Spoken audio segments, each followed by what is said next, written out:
Welcome to Biz Ops Exposed, the interview series that shatters myths in business operations and uncovers the truths that drive success. I am Tonya Kubo, your host, and joining me are two exceptional operations experts, at least as far as I'm concerned, Gwen Bortner and Sonia Narvaez. As the founder and operations strategist at Everyday Effectiveness, Gwen brings 35 years of biz ops experience across 40 industries. I think actually we're almost at 45, Gwen. But she has been guiding founders and stepping into their power as CEOs. Meanwhile, we've got Sonia here. Sonia, raise your hand just in case anybody can't read. All right. She is the owner of Operation QOL, which transforms businesses at the ground level by organizing and optimizing their operations.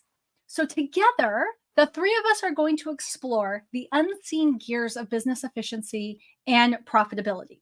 So I would love for those of you who are watching or listening right now, let us know. You can respond in the comments wherever you are finding us, or drop us an email at any time. We are at support@everydayeffectiveness.com. Today's episode is called Debunking the Myth. Operations management is more than just processes. Now, Gwen and Sonia, let's just be honest here. The myth is actually that operations management is just processes, not that it's more than. But we want to make sure that folks understand, right, that there's a lot that goes into operations, and it's not just paperwork and all of the boring stuff, right? It's really the backbone of a successful business. So anybody who's watching or listening, I would love for them to join the conversation. I know you would as well. So I would love to know what your beliefs are about operations management.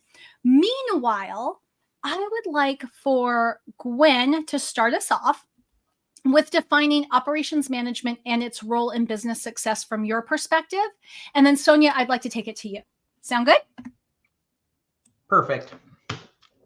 So for me, operations management is all of the activities that are not client facing. So it's all the stuff behind the scenes. So that's actually a huge portion of the business, right? The client facing stuff is obviously important, because if we aren't having clients, then we don't actually have a business. But the machine underneath, and I often talk about it as a machine because that's the way I think of it. My dad was an auto mechanic, so mechanics are kind of in my DNA. So, but I think of it as the machine that runs the business. And it's the piece that's really looking at all of the elements to make the business happen, which includes delivering either the service or the product to the client. It includes how sales and marketing gets done.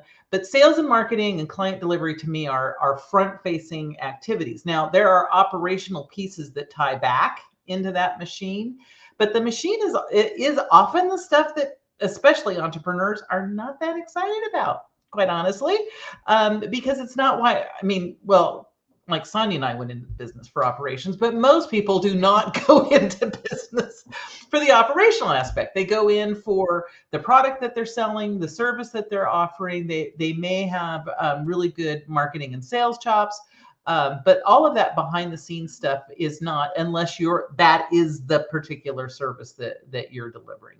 So, looking at it from that space, that for me is what operations is. So it runs everywhere from setting goals and doing leadership, to the finance, to the HR, to the tech, to the systems and processes. I mean, all of those things to me is part of ops. Sonia, what about you? Well, and I was going to say, Gwen, not fun, not entertaining, not amazing. I think not. Operations actually to me is everything and anything that has to do with moving the business forward. Actually, that's how the dictionary defines it, and I truly believe that. Literally anything and everything that has to do with the business itself. And did you know that humans themselves are businesses? But anyway, that's a whole different conversation.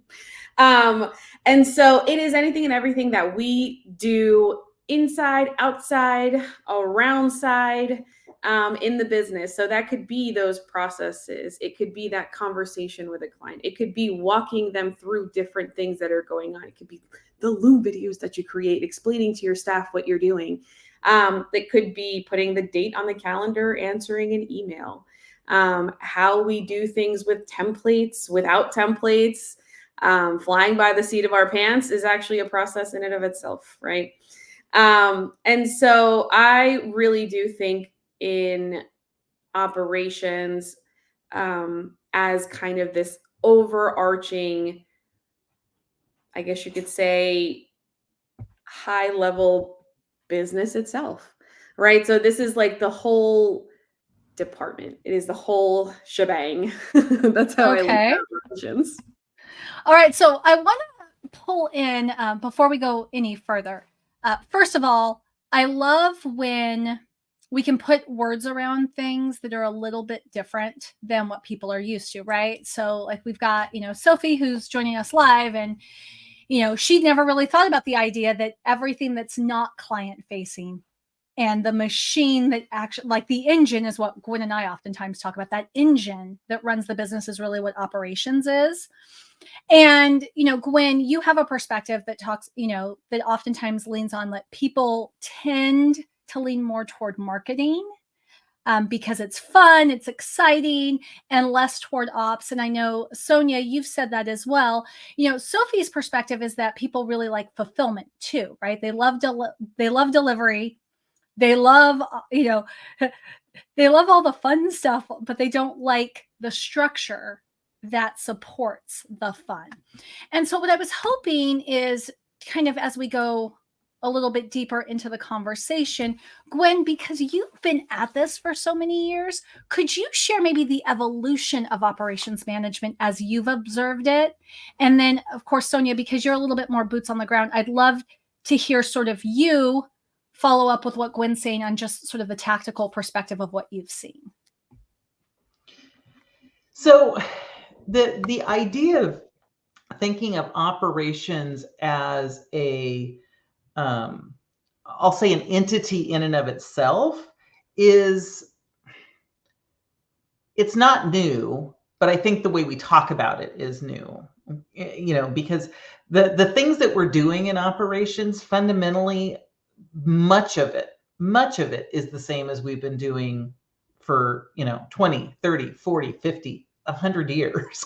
Quite honestly, the tactics are different, right? Because we didn't have computers 100 years ago, right? So the tactics are different, but there's a lot of the fundamental pieces are the same, and so a lot of it is more about how we think about operations as opposed to the actual doing of operations. Like I said, the doing has also changed, but that's much more related to what's available and how we can do things. But the concepts around them are really fairly similar. However, one of the things that I've noticed, and part of what I really try to promote in the work that I do, is often the various elements of operations were more siloed. And so you would, the finance people were one set of people, the HR people were one set of people, the leadership people, one set of people, the management people, one set of people. If you're doing product, the assembly line people, one set of people, and there was very, very little conversation in between, and often that was where we were finding way more friction. And I think people are much more aware that all of these pieces are so much more interrelated than what we used to think about. So that's one of the things that I see that is different, is where we're looking at this more holistically and saying, hey, what happens if I do this thing over here with the goals? How does that actually affect the finance? And if I'm doing something over here with sales, what's actually happening over here with HR or client delivery, or, and so that piece of realizing that it is much more of an entire system as opposed to silos of productivity or silos of knowledge or silos of activity is probably the thing that like I said, it hasn't necessarily changed, because I'm not sure that it wasn't true before, but I think we're becoming more aware of it.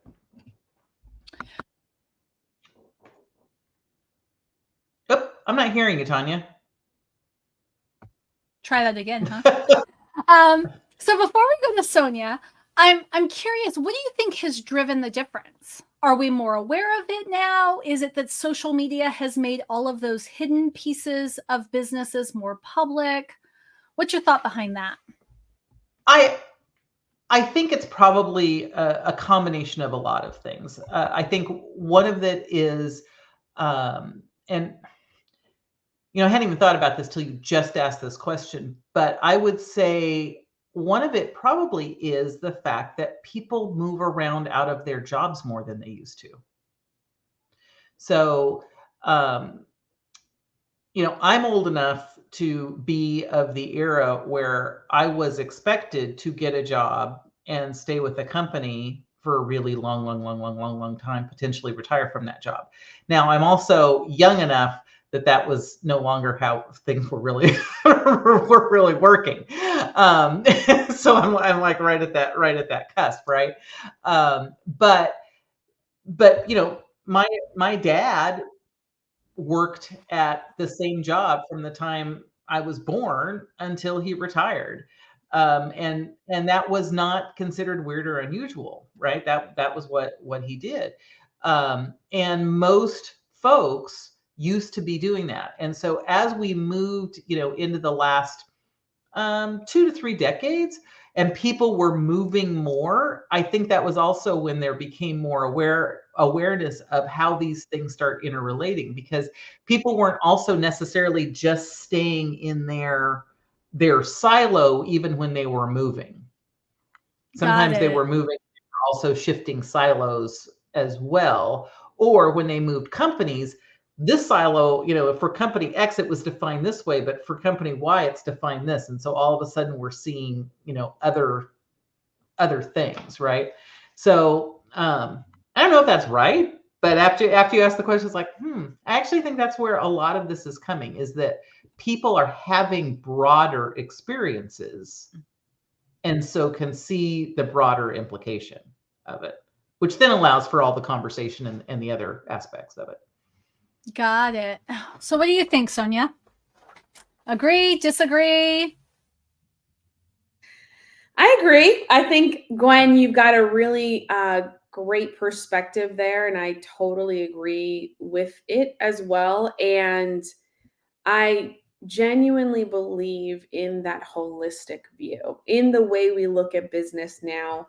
A red flag is that your departments are siloed, right? A red flag is that your people aren't talking to each other. So I think that, it has really gone beyond just that operational department, and that's what operations is. That's where operations stays, between those two windows or doors or bookshelf ends, whatever they're called. But yeah, I definitely agree. Okay, so the topic that we're addressing, right, is like, we are here to debunk the myth that operations management is just processes. And Sonia, you were really passionate about this when we were discussing kind of like what we should talk about for the first episode. So I want you to tell me, if operations management is more than processes, then what is it? If it's not just processes, tell me as a CEO what it really involves that I should care about. Ooh, how long we got? 2 days? I'm going to give you like 45 seconds, just so you know. It's like Survivor, only with operations. So operations, I mean, it's not even, you can't contain it in a box, right? Like, it's so difficult to really put in any kind of language, because I think this is one of the hardest things when it comes to speaking to people who don't necessarily understand operations, which is that, oh, so you write processes. Oh, so you take care of the technology and the tech stack. Oh, you create our automations. And so there is this, I guess you could say, this funnel that people believe that operations is, right? So we start off with everything that has to do with moving that business forward, to then creating all these schedules and this, infrastructure that then creates inflexibility, and all of these processes that we have to follow to a T, and there's no creativity to it. But in reality, operations is you do it every day. Adding that creativity, knowing where to speak to that client, how to speak to that client, how do you represent your company on a regular basis? How do you answer the phone? How do you communicate at the water cooler?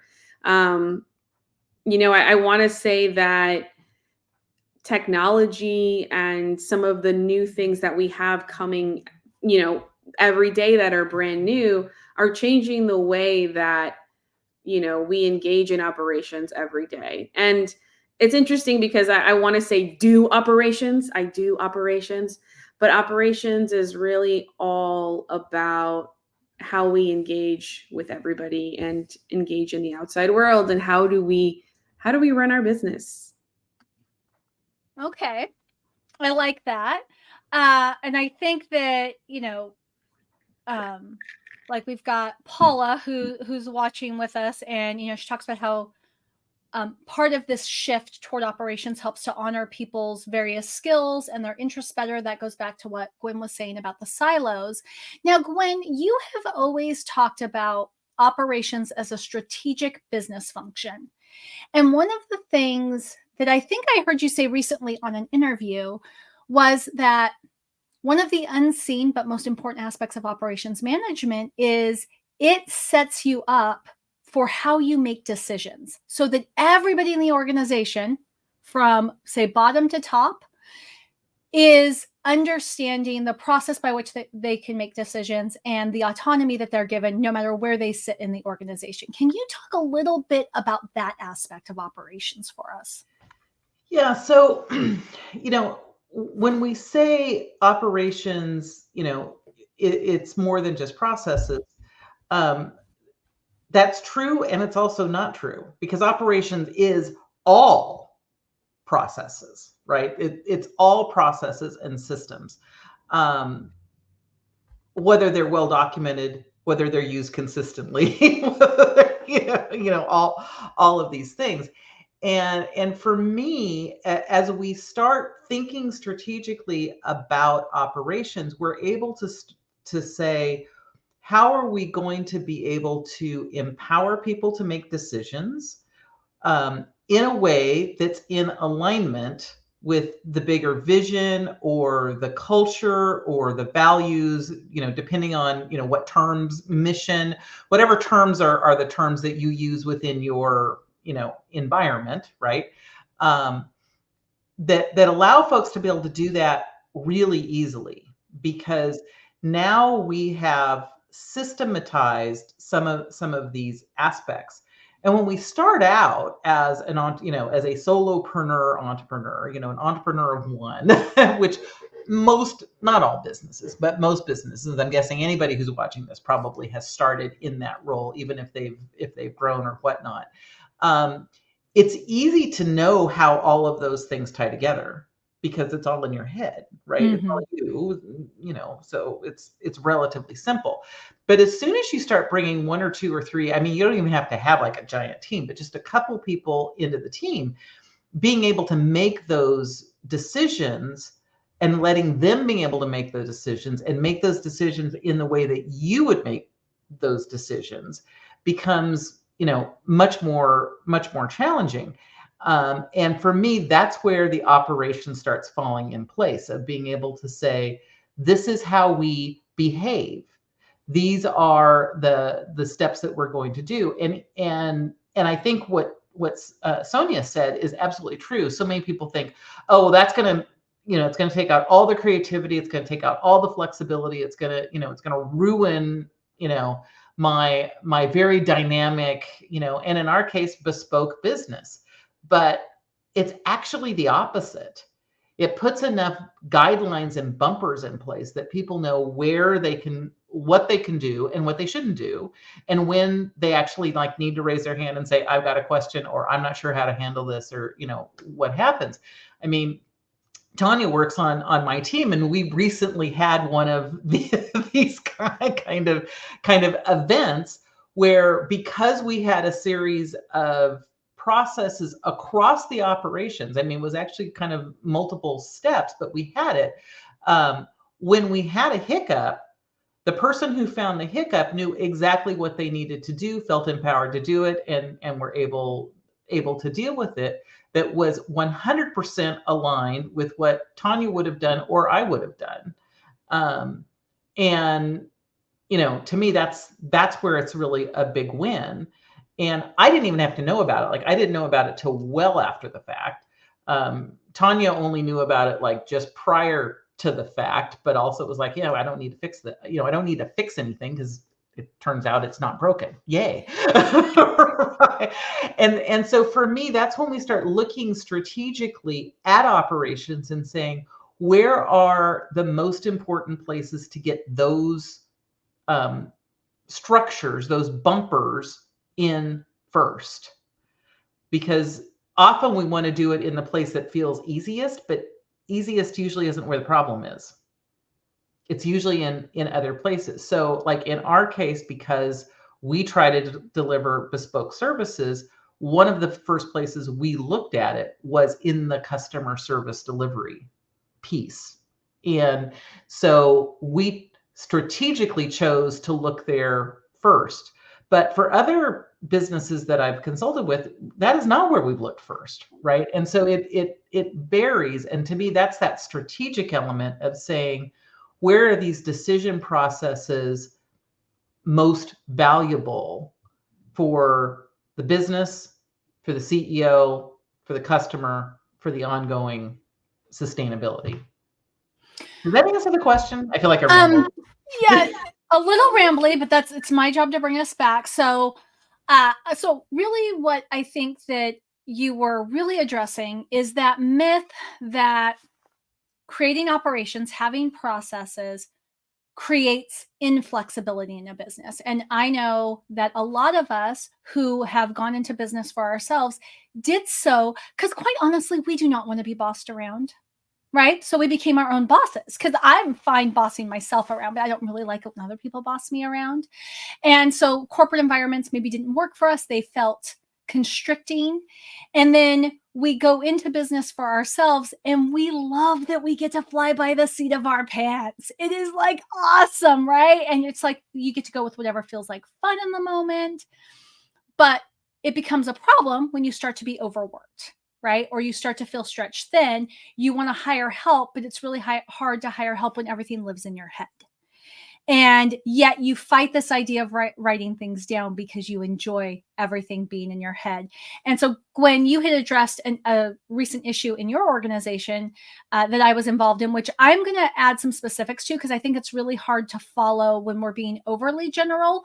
But first, Sonia, because I know you also are really passionate, and you're the person who tends to come into the business that recognizes they need operations, but yet resists them at every step of the way, especially that documentation piece. I'd like you to address from your perspective how having some structure in a business supports flexibility and creativity. I always like to say everybody hates those iron guardrails on the road until it saves them from going off the mountain. And so one thing I think about in terms of operations is, even just as a solopreneur, I don't know if you guys have had to do this over and over again, but I've had to go look things up over and over again, even though it's a process I've done over and over again, because things change and I keep forgetting things and I'm learning other things. And so one thing I realized, because I kept doing that, it was keeping me really basic. I wasn't able to grow. I wasn't able to learn. I wasn't able to optimize because I kept having to do that thing over and over and over again. So it was inefficient, a waste of my time, but also it led to like just doing the task and checking the box. There was nothing like pride in my work, which I love my work and I love everything I do. And I have a lot of pride in all the work that I do. But I started to realize that thing in the background that kept making me, that I kept doing over and over and over again in the same manner, wasn't able to it took all of my brain power. And so all of this context switching, I got to do less and less work. Basically, I was less and less productive. One thing that I know that processes, documentation, operations, any kind of structure that you add, it allows you to grow. It allows you to be better. It allows you to learn things that you didn't, or actually not just learn, but optimize. That's my favorite word, optimize. So it helps you do things in a better way. And so it's really funny, Tonya, because you mentioned autonomy, and autonomy is one of my highest core values, but I'm such a weirdo that sometimes even listening to myself, it's annoying. So sometimes I don't even follow my processes. And I've seen me when I try to do things by the seat of my pants. Let me tell you, that poor zipper is having issues. So, there's a level of freedom, flexibility, and creativity that I know I have when I have been able to just do things in a standard way, document them or add them in. And I've been able to play upon them, right? Once the drawing is in there, once, I don't know if you guys ever use coloring books, but once those lines are in there, I can color however way I want. I can use whatever colors I want. And that's what structure really does. That's what operations really does in your business.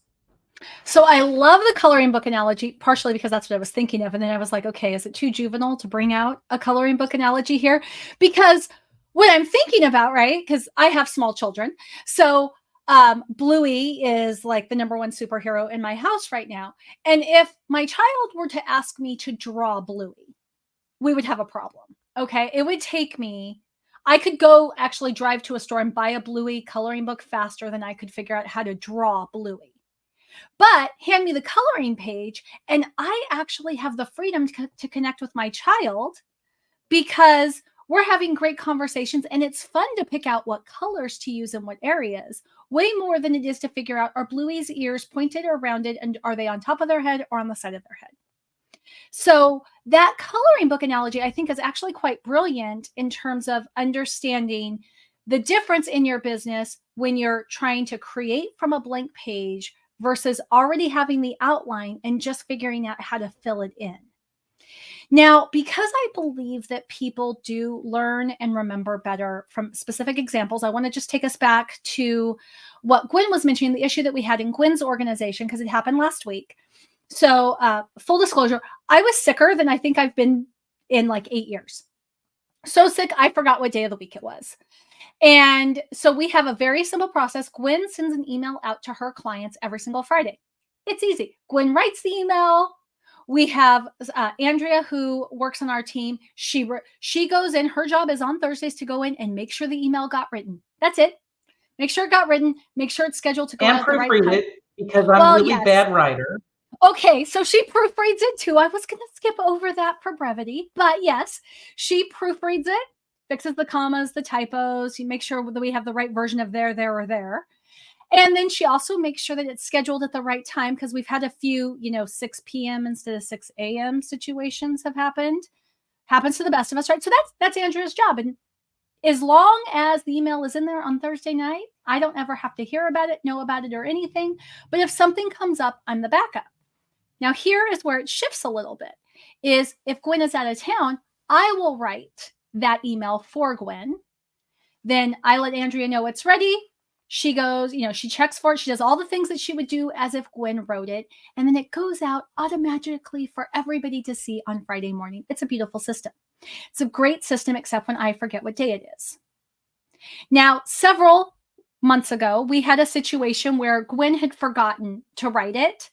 And I found myself, I knew it needed to go out because we have a core value, or what I would say is a top priority for us, is that every mistake is fine. The goal is to make sure the client never knows that there's a mistake. So we had a situation where I needed to write it, but I kind of stumbled on, should I write it as myself and just own the fact that Gwen forgot? or should I write it as Gwen? And after that situation, Gwen said, nope, whoever has to step in and do it, they just do it as themselves. Like, it's too much work to try to pretend to be somebody else. We want to be authentic. We just authentically represent ourselves.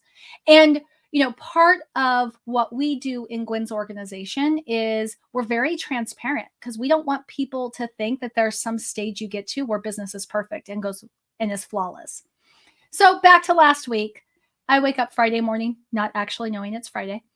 And I have a Slack message that came in super early that morning from Andrea that was like, yeah, so there's no email. And in my head, I'm going, there's no email. Oh, wait, that's because I was supposed to write that email. Wait a minute, what day is it?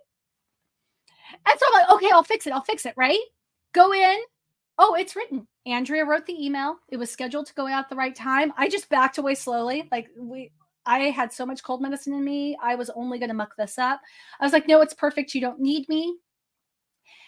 But the thing is you might say like, oh, there's so much inflexibility in that process, right? That's a lot. 3 hands into one email that goes out every week. Like, that's a lot of hands. But because we're only really a 3.5 person team, what was beautiful about that is I didn't have to, like, Andrea didn't have to come and knock at my door. We live in the same town. She didn't have to knock on my door to get me to write that email out of my, what really felt like a deathbed, but wasn't. She could just do it because we had already pre-decided. And that's part of what processes are, right? Is pre-deciding. And so this takes me to a myth that I want to address, which is we keep talking about organizations. Gwen, we just had a conversation here with an example on a team perspective. So does that mean the solopreneur doesn't need a process? So, you know, interesting. And it was a great question that Sophie posted early on is, you know, do you need processes if you're a solopreneur? Well, yes and no, which is an interesting thing. When you're first starting out, your very most important thing to be focusing on is sales and marketing, because until you sell your product, but until someone is paying you for it, you kind of don't have a business. And as you do that, what will often happen is some of the operations will just develop by default. And almost every business I've ever seen, including my own, I'll be curious if Sonia, if yours is the same. I did not focus on developing my operations in parallel with launching my business. I focused on sales and marketing. And some amount of the operations just happened as an afterthought, as a reaction, not as a plan, not as a well thought out, not intentional in any way. It was the afterthought. It was like, okay, well, and I have to figure out how to do XYZ, and this technology feels like it's going to work. I'm going to use this technology. It wasn't these big, giant, well thought out, strategic decisions. They were reactionary decisions. They were much more tactical kinds of decisions. But as you get further into your business and you start having sales and having clients, and you're not just at that startup stage, you do have ops whether you know it or not. The question is, are you doing it consistently? How much time is it taking? It's actually going back to what Sonia was talking about earlier, which is, are you using lots of your cycles recreating the same thing again and again and again? Or do you actually consciously put together some bumpers, some guardrails, some lines in the coloring book to say, these are the things that happen, so that I'm not having to keep all of that in my head. It's in some other form. It can be in, a Google Doc, or it can be in, a task management system or a project plan. I mean, there's lots of ways. Doesn't matter which one, which thing you use. That's a detail. But how much of that do you want to keep in your head versus how much of it does it actually make sense to start putting somewhere else so you don't have to remember it? Years ago, I used to be a professional vending instructor, which required me to travel all the time.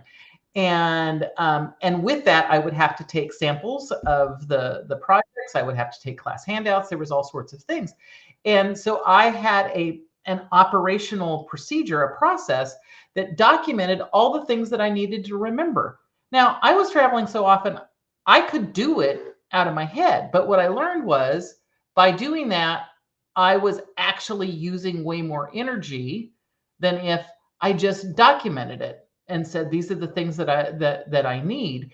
And so and occasionally I would skip the step. I would just do it out of my head. And I will tell you, every time I missed something, which meant once I got to the event, I was having to do some sort of scramble and I could fix it. I can totally fix it.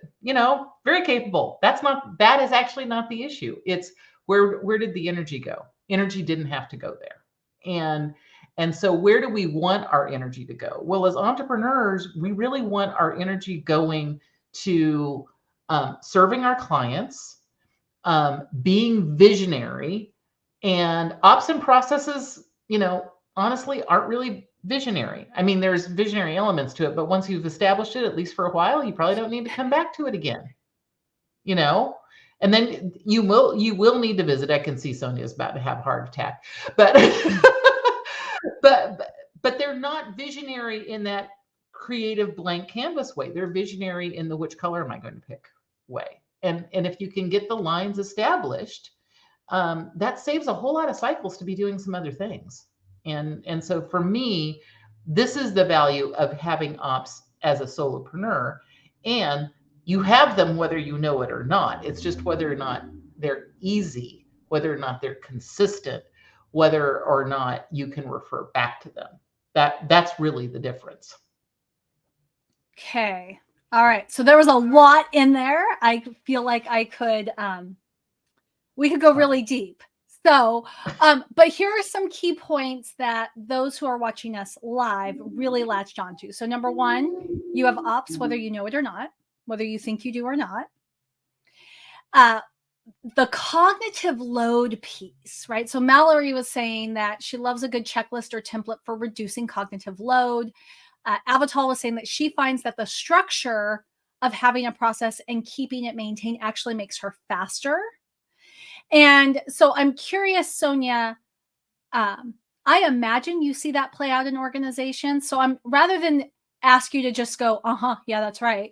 What I'd instead like to say is, can you think of a scenario, an industry, a business where that's not true, where putting a process in across the board doesn't actually streamline a situation or make things faster?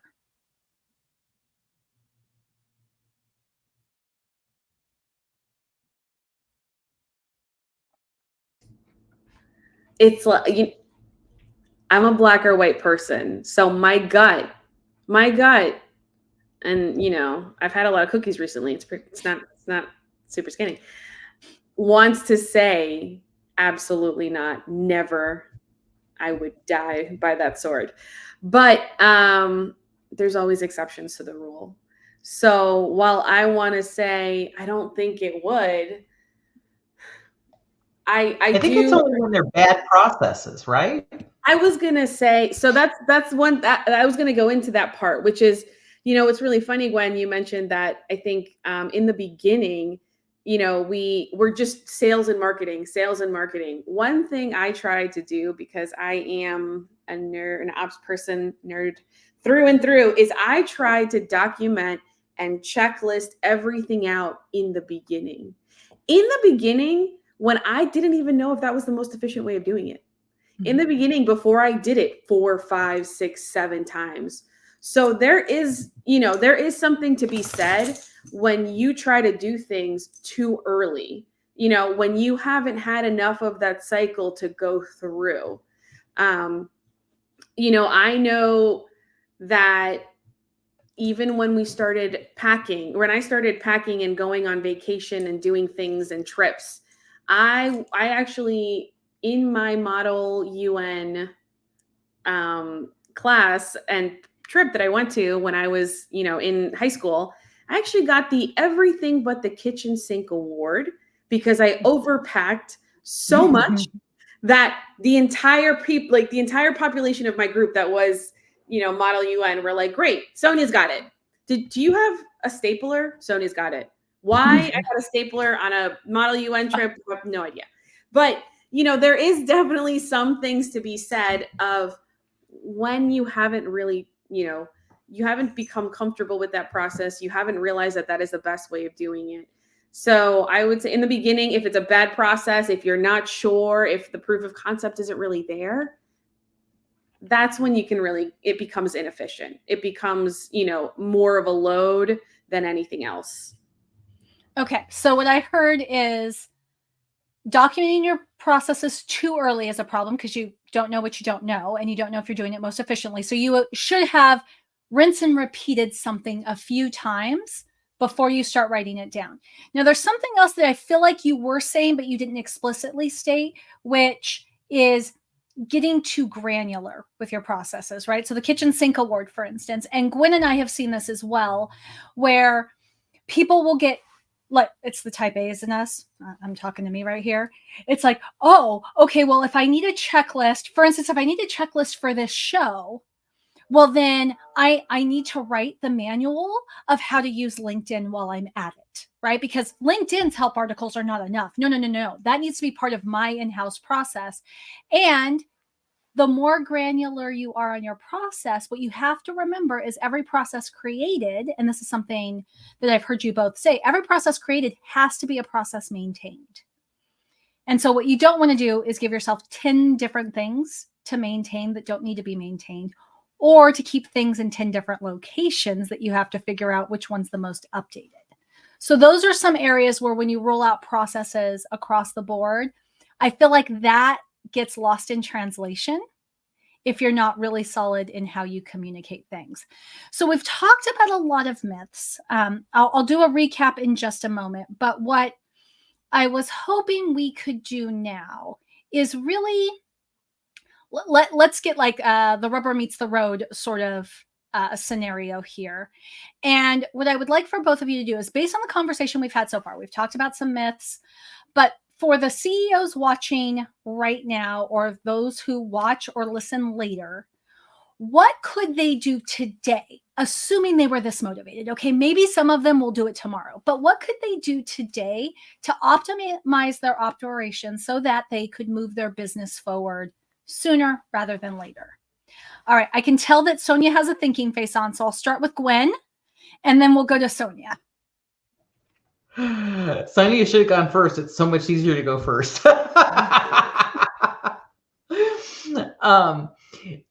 For me, the number one thing to do is to look at your task list, your activities, your, however you're doing it. And it doesn't have to be formal. It doesn't have to be, in a big sort of make work thing, but just note. What are all the things that you're doing? And what are the things that you're doing repeatedly a lot?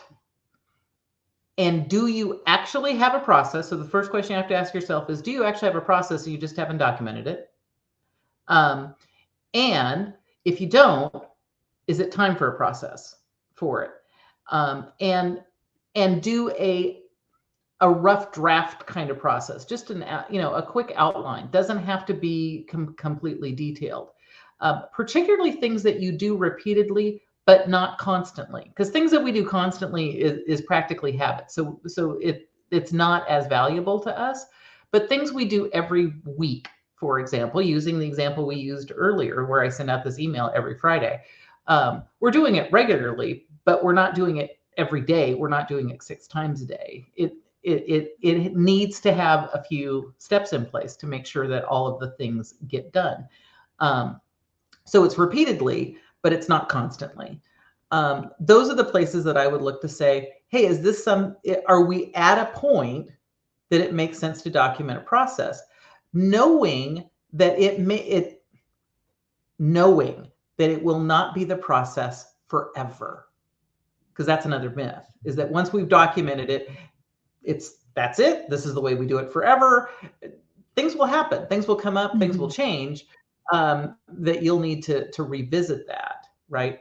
But And then the third question I ask about it is, how much time is it taking in your brain? Back to, how much cognitive load, using Mallory's phrase. How much cognitive load is it taking in your brain, and how much would that be saved by documenting it? That would be where I would look, and that would be where I would start. All right, so now Sonia is up. So thank you for that, Gwen. So Sonia, what can viewers or listeners do right now to optimize? I can say that word, I promise. Optimize operations so that they can move their business forward.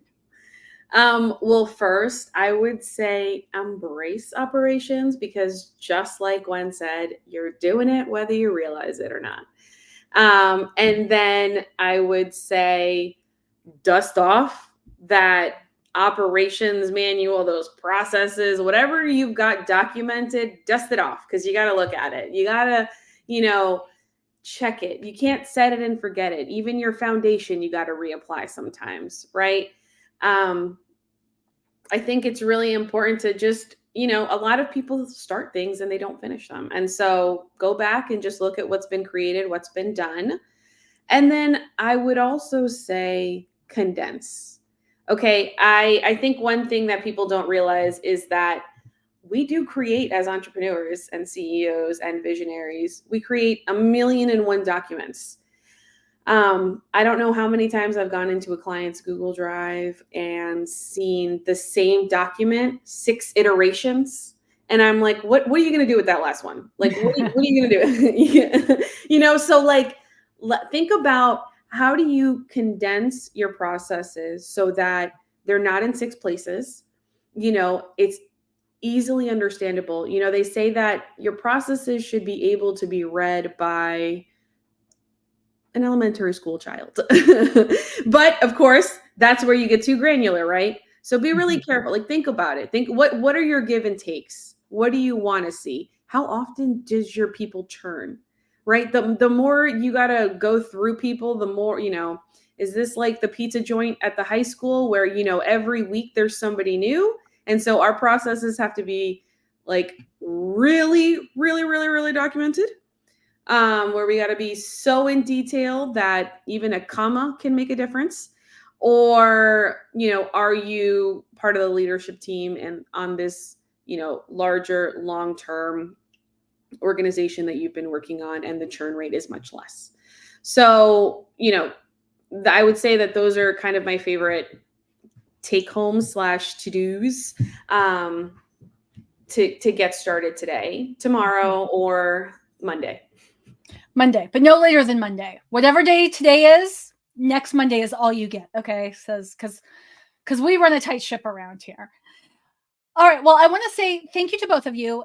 But for those who have joined us, just they just caught us in the middle, I want to do a quick recap and say, we kicked this off. I mean, the number one place that we had to start with was with that definition of what is operations, what's operations management. And really, I think what has resonated with most people who've been with us today is the fact that it is everything that isn't client facing. It is the engine running the business. And with that, it is a very important structural backbone to any successful business. Without it, you're just like, I don't know, muscle and skin, just like in a puddle on the ground, right? And as we went through our myths, some of the myths that we addressed is that when you're documenting processes, that leads to inflexibility. And I loved the analogy that Sonia gave us, which was, it's really the difference between a blank page for drawing a picture and a coloring book that allows you to just be creative within the guides. And the great thing is all of us produce a different looking picture, but we can still all tell what the picture's supposed to be, which is super important. And then we talked also about, when do you need processes? When is the right time? There is a danger of doing it too early, right? Because you end up creating a lot of inefficiency because you're documenting maybe the wrong thing or not enough of the right thing. And then there's also the danger of getting way too granular, way too specific, and documenting every, quarter step to half step when that may not be necessary. So what I would love now is for, whether you're watching this live or on replay, I'd love to know what your highlights were. Like, what did you get out of today's session because our comments are going faster than I can read. And I would love to have you reach out to Gwen or to Sonia directly if anything about today's discussion has sparked a question, or if you're looking to transform your business for better efficiency and profitability. They're the ones to talk to. Don't talk to me. I can't really help you in that department, but they can totally help you. So definitely reach out to them, and then join us next week. So we will be here 10 a.m. Pacific next Thursday. Again, doesn't matter what day you are watching this, even if you're watching the recording, we will be here next Thursday. I just want to say that we will be looking at exploring that critical role of operations again in a little bit deeper of a format. And my name's Tonya, and I just want to say thank you for watching, and I look forward to seeing you next week. So we would all tell you that you should stay operational, and we hope to see you in the next episode.